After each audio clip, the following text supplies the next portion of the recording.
sertifikat apa saja yang dibutuhkan saat bekerja di kapal pesiar? Kembali lagi menyambung pembicaraan tadi, biaya-biaya yang kita keluarkan tadi terakhir saya sudah katakan itu dokumen-dokumen. Yang terakhir tadi saya bicarakan adalah biaya sertifikat untuk BSP dan sertifikat-sertifikat lainnya. Itu membutuhkan biaya yang tidak sedikit dan itu cukup lumayan. Kalau kita ambil tiga-tiganya bisa sekitar 8 juta mungkin sampai 10 juta untuk saat ini. Jadi teman-teman, persiapkanlah diri Anda. Selain kemampuan juga finansial juga sangat penting, merupakan salah satu pendukung untuk kita dapat berangkat. Jadi itulah yang membuat kita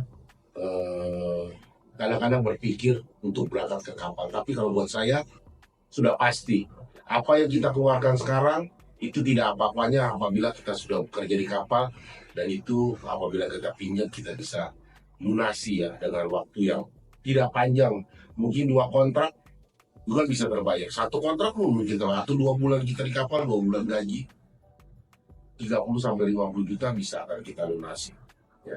Dengan bantuan orang tua kita transfer, dengan bantuan istri kita transfer, dan itu bisa kita lunasi untuk biaya-biaya itu. Makanya sekali lagi saya katakan kita harus benar-benar mengerti ya. Kalau orang bilang yang penting ngerti bahasa Inggris saja, kalau buat saya tidak, karena kita harus benar-benar bisa mampu mengerti, mendengar, dan menjawab pertanyaan daripada semua yang menginterview kita. Karena interview ini menjalani banyak proses. Pertama, di agent kita interview, kemudian dengan user.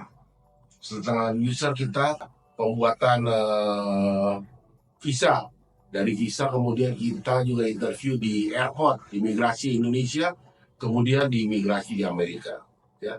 Kalau kita tidak bisa jawab, walaupun sudah sampai di Amerika, di US Custom, imigrasi kita tidak bisa jawab, ada kemungkinan juga kita akan dipulangkan. Jadi jangan asal buat saya, pelajarilah bahasa Inggris itu dengan baik dan benar.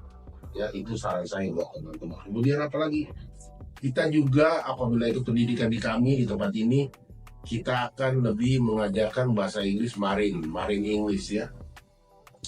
Dan conversation lah kalau umumnya. Jadi kita akan mengajarkan teman-teman apa ikut pendidikan di tempat kita.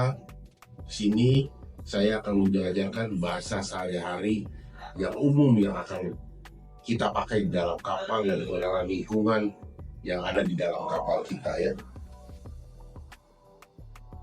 Dan juga apalagi sih syaratnya untuk berangkat ke kapal? Biasanya kita diminta pengalaman kerja hotel. Berapa lama pengalaman kerja hotel kita diperlukan? Biasanya itu antara 6 bulan minimum ya. Itu biasanya PKL 6 bulan sampai 2 tahun. Nah kalau batasan umur juga kalau masih belum 21 tahun, biasanya kalian akan ditaruh di departemen utility dulu, baru kalian bisa berkembang. Tapi buat teman-teman yang sudah 21 tahun juga, karena pertama kali ke kapal pasti akan menempati departemen utility. Tapi untuk kontrak gak usah takut. Begitu kalian sudah 1 kontrak pertama, kalian kerja baik, kontrak kedua kalian bisa cross departemen dan kalian bisa memilih departemen mana yang akan kalian tuju di kontrak kedua dan minta izin dari head departemennya, supervisor atau manager di mana Anda sebelumnya bekerja.